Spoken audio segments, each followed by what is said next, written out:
ঈদ মিলাদুন নবীর মাহফিল, ঈদ মিলাদুন প্রথম করেছেন রাব্বানা, ঈমানদার গণ জলস সবাই ঈমানদার গণ। আমি কোন বংশের ছেলে, আমার বাড়ি কই, ঘর কই, তখন আমার সান্ত্বনা চলে আসলো। আমার আল্লাহ বলে দিল, ওই হাবিবের পক্ষে যারা থাকবে রে, ওই বন্ধুর পক্ষে যারা থাকবে, তারা যদি অনুন্নত থাকে, হাবিবের ভালোবাসার কারণে উন্নত হয়ে যাবে। যে সমস্ত কথাগুলি মানে সত্য কথাগুলি আমার হাবিবের সম্মানগুলি তারা গোপন করত, ওই গোপন কথাগুলি প্রকাশ করার জন্য আমার হাবিবের মিলাদুন নবী।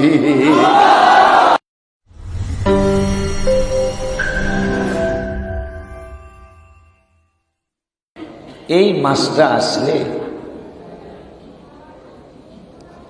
মুহররম আর এই মিলাদুন নবীর মাস আসলে, পৃথিবীতে ঈমান আর মুনাফিক, ঈমানদার আর মুনাফিকদের একটা পরিচয় এই দুইটা মাসে হয়ে যায়। আমরা তো মনে করি যে লেবাস, পোশাক, নামাজ, টুপি, দাড়ি, আজকার, এই সব কিছুর নামেই মনে হয় মুসলমান। দেখেন আল্লাহ কোরআনে বলেছেন সূরাতুল মুনাফিকুনে প্রথম আয়াতে, ইদা জাআকাল মুনাফিকুনা ক্বালু নাশহাদু ইন্নাকা লা রাসূলুল্লাহ। কথা সত্য, কিন্তু তাদের ভিতর ভালো না।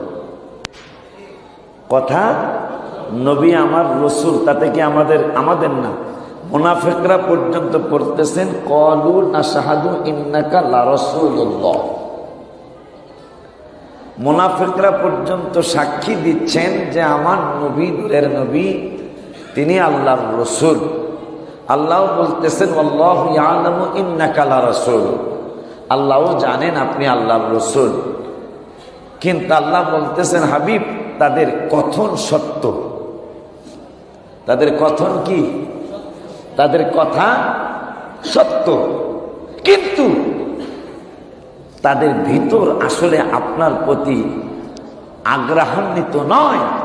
তাদের ভিতরটা, উপরের লেবাসটা তারা বোঝাচ্ছে যে আপনার ভক্ত, তারা আপনার সাক্ষীও দিচ্ছে যে আপনি আল্লাহর রসুল, কিন্তু কথা সত্য, তাদের ভিতর কিন্তু আপনার প্রতি আগ্রহান্বিত। এইরকম জাতের মুসলমান এখনো। অথচ এই নূরের নবীর ব্যাপারে আমার আল্লাহ